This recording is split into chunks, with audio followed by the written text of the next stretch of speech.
Okay, so the last thing we'd like to do with vectors then is vector proofs. There are three situations when you prove things. I'll take you through them one at a time.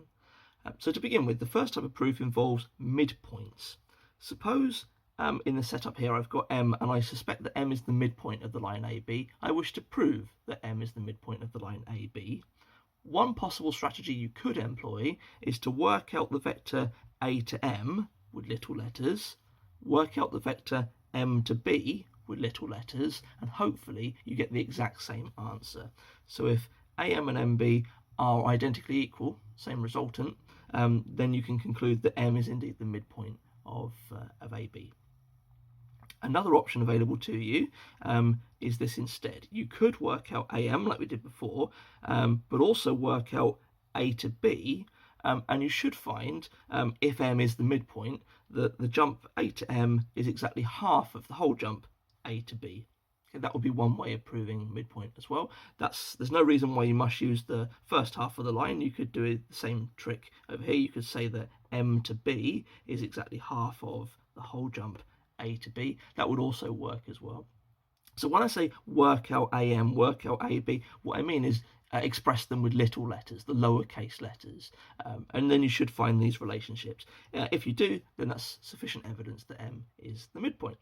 The final way you can do this is sort of like this, but the other way around. You might end up making the statement that the whole AB is two lots of the jump AM, or the whole AB is two lots of MB. I've written down 5 ways then that you can prove midpoints. I suppose actually there's 10 ways of doing it, because there's no reason why the direction has to be this way as well. You could instead have worked out, rather than A to M, you could have worked out M to A, so going down the line. If you are working out M to A, you must then compare that to BM. Okay, so you must stay consistent going the same way. So all of these could have the directions reversed if they so wish. So I suppose there's 10 different conditions, all of which would quite happily prove that M is the midpoint of AB. Okay, the next thing we might wish to prove then is the two vectors are parallel, and the way you do that is you work them both out, and hopefully one is a multiple of the other, or they're multiples of each other, I suppose.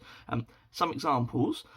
Suppose you worked out one particular vector. Let's say you worked out AB and it came out as 2B minus A, and then you worked out another one, you worked out CD, and that was 20B minus 10A.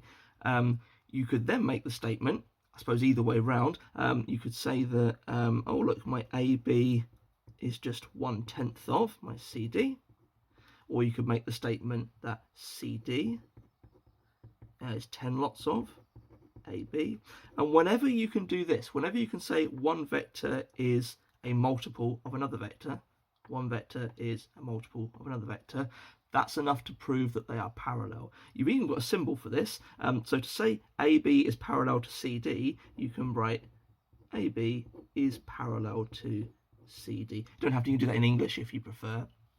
There are others. Of course, it's even more obvious with, say, column vectors. So here's a pair of vectors which are parallel. So how about the vectors 3, 4, and let's go for 6, 8. Okay, that's a pair of parallel vectors.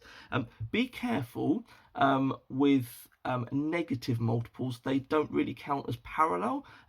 So if I had, for example, the pair A and minus 6A, okay, it looks like this one is a multiple of this one, but the direction is opposite, so they're not actually parallel. If you drew them out, they would look very similar, but the arrow will be going the other way. In fact, when this happens, the correct word is anti-parallel. Okay, you've proven they're anti-parallel if one is a negative, but don't worry too much about that. If one is a negative multiple of the other one, they're anti-parallel rather than parallel. But that's the thing, that's the most important thing to take away. It doesn't have to be 10 lots, it could be half or a third. It could be really nasty multiples as well, like if I had, I don't know, 0.7a and 0.3a. Okay, that's a pair of vectors which are parallel. I'm not quite sure what you have to multiply 0.7 by to get 0.3, but you can do it. It's some decimal, I suppose, isn't it, that you multiply 0.7 by to get 0.3, some recurring decimal, I imagine. So not a very nice number. It doesn't have to be sort of integers or anything, although it very often will be. That's the key thing to take away for parallel. One is a multiple of the other. You could even say they're multiples of each other, because you can make the statement either way around. Okay, the last situation is when I might want to prove that 3 points all lay on one straight line. Here I've got the situation where E, F and G are all on the same straight line. I'd like to prove that they are all on the same straight line. The posh word for this is that E, F and G are collinear. So what I'm trying to do is establish their collinearity. Okay, it starts off by proving that a pair of vectors are parallel, and then you point out that they share a point, therefore they must be one continuous straight line. So you've got some options. You could, for example, say that EF and FG are parallel, and in fact they are, aren't they? Because I've got the EF in this particular situation. E to F is exactly 1/3 of FG.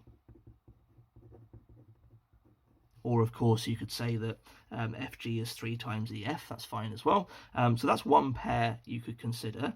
The way you'd finish the proof is you say, therefore EF is parallel to FG and shares the point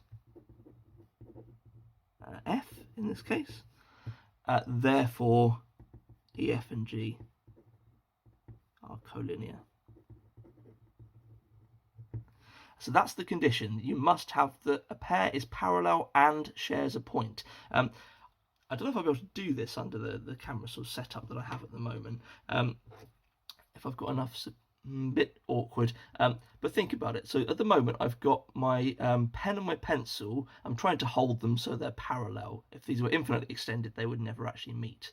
But here's the thing. If they are parallel and this end here, point F, and this point here is also the point F, then they are going in the same direction, but actually this point here sort of coincides. That's the point F, and it just carries on.